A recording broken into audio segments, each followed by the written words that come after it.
Direito Ambiental, Rogel Martins Barbosa. E o dado é surpreendente. Estima-se que hoje nós precisaríamos de 750 bilhões de reais nos próximos 15 anos para resolver, pelo menos, o inicial do saneamento básico no país.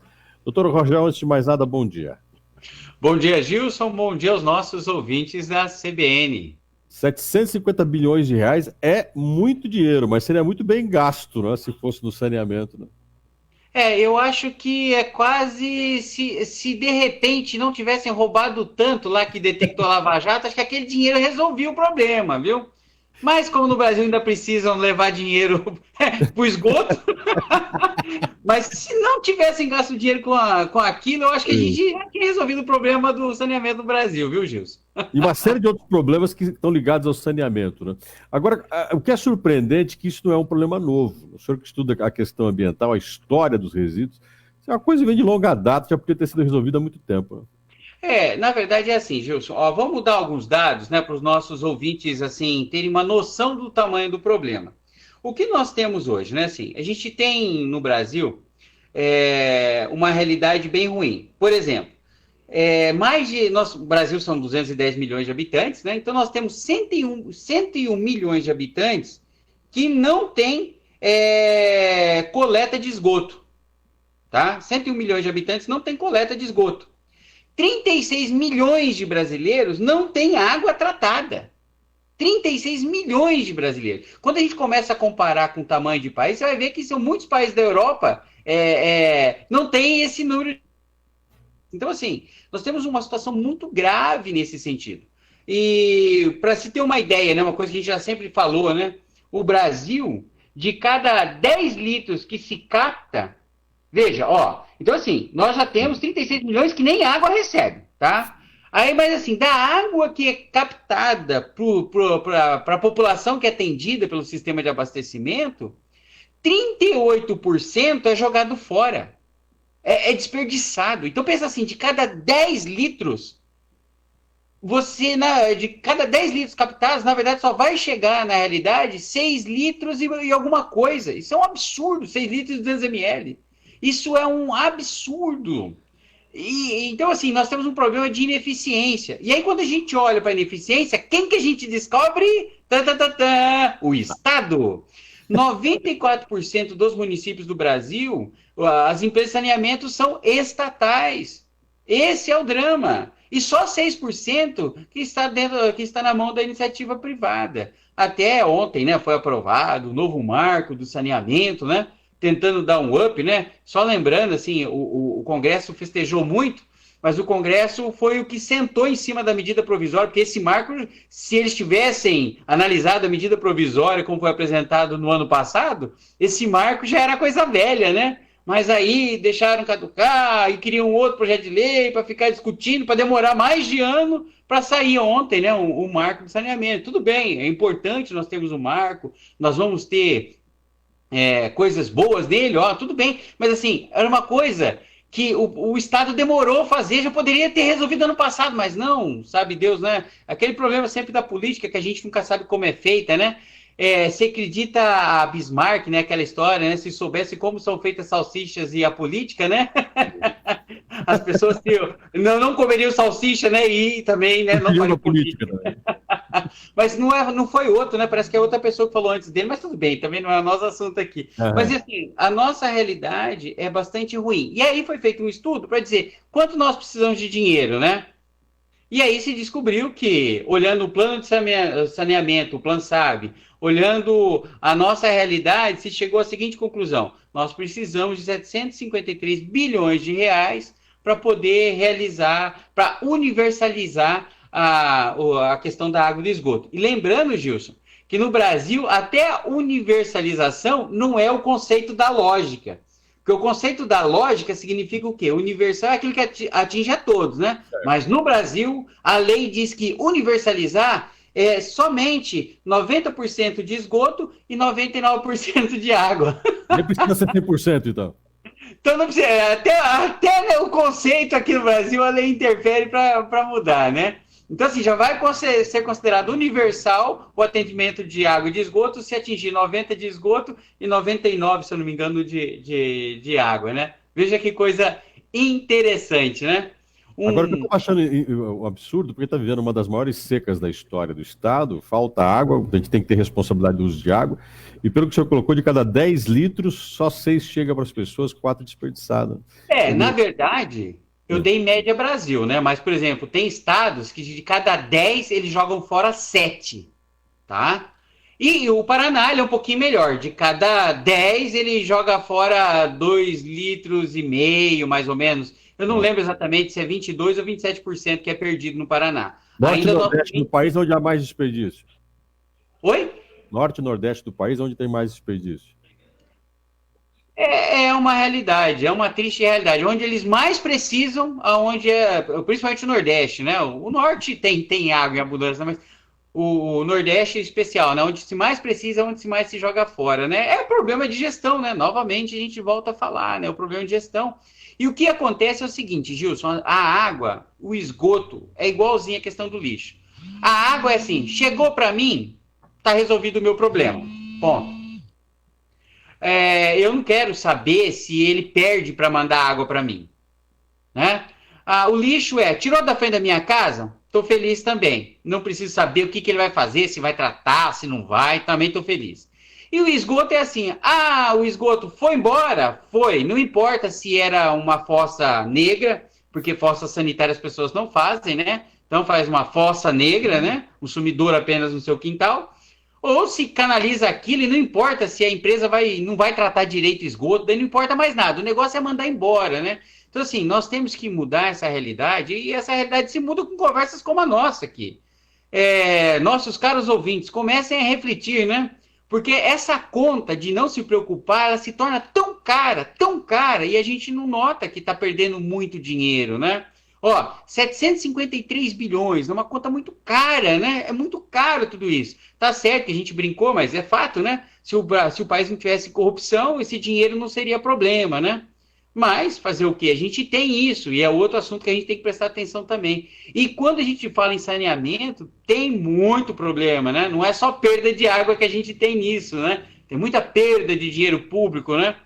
Então, assim, são situações bem preocupantes, a nossa realidade não é boa, e o interessante, assim, que vem num decréscimo, Gilson, os investimentos têm diminuído, e isso é fruto de um pensamento que, embora, assim, a gente tinha uma ideia de que era um governo preocupado com a população de baixa renda, na verdade foram os governos anteriores, né, e a gente pode lembrar do primeiro deles, né, o Fernando Henrique, um governo social-democrata, que embora tinha um discurso, na prática ele fez outro, e durante 40 anos, então assim, também vem antes dele, né, vem num decréscimo aí os investimentos nessa área tão importante de saneamento, né.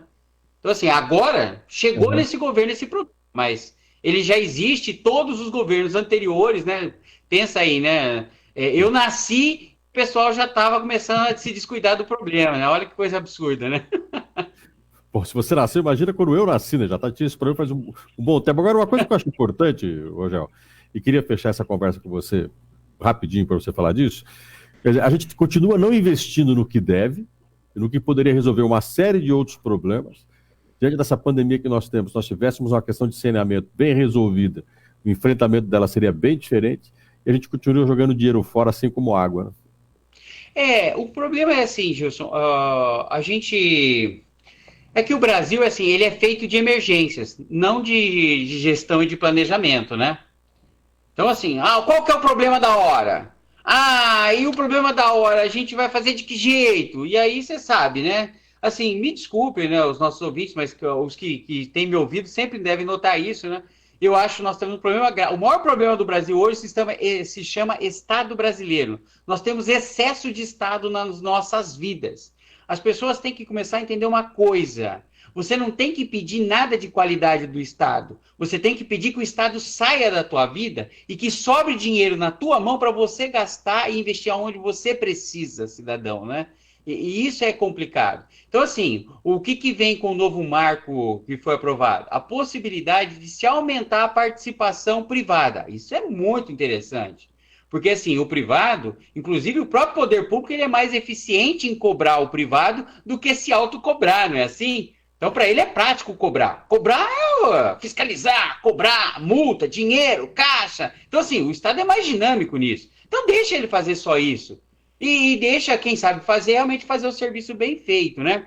A gente tem um problema, que às vezes a gente tem empresas que são do sistema estatal, vamos por assim dizer, mas são economias mistas, né, ou autarquias. Ah, não é a administração centralizada. Me desculpa, se está na mão do Estado, para mim é Estado da mesma maneira. E tem um detalhe, né? Quando o Estado é sócio da empresa, ainda que ela tenha essa característica de economia mista, que pode ser um pouco mais dinâmica, ele vai passar a mão na cabeça dela. Por quê? Porque ele não quer penalizar uma empresa que depois vai retirar o lucro que vai atrapalhar o lucro que ele retira dela. Então, tem uma dinâmica que a gente precisa mudar nesse país. Temos que tirar o Estado.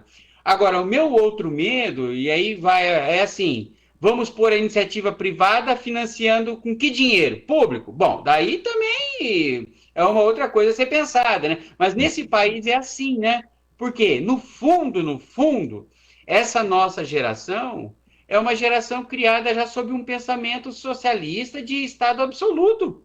Esse é o problema. As pessoas nem notam mais isso, né? Elas nem notam. As pessoas já estão perdendo a ideia do que significa ter controle sobre sua própria vida, né?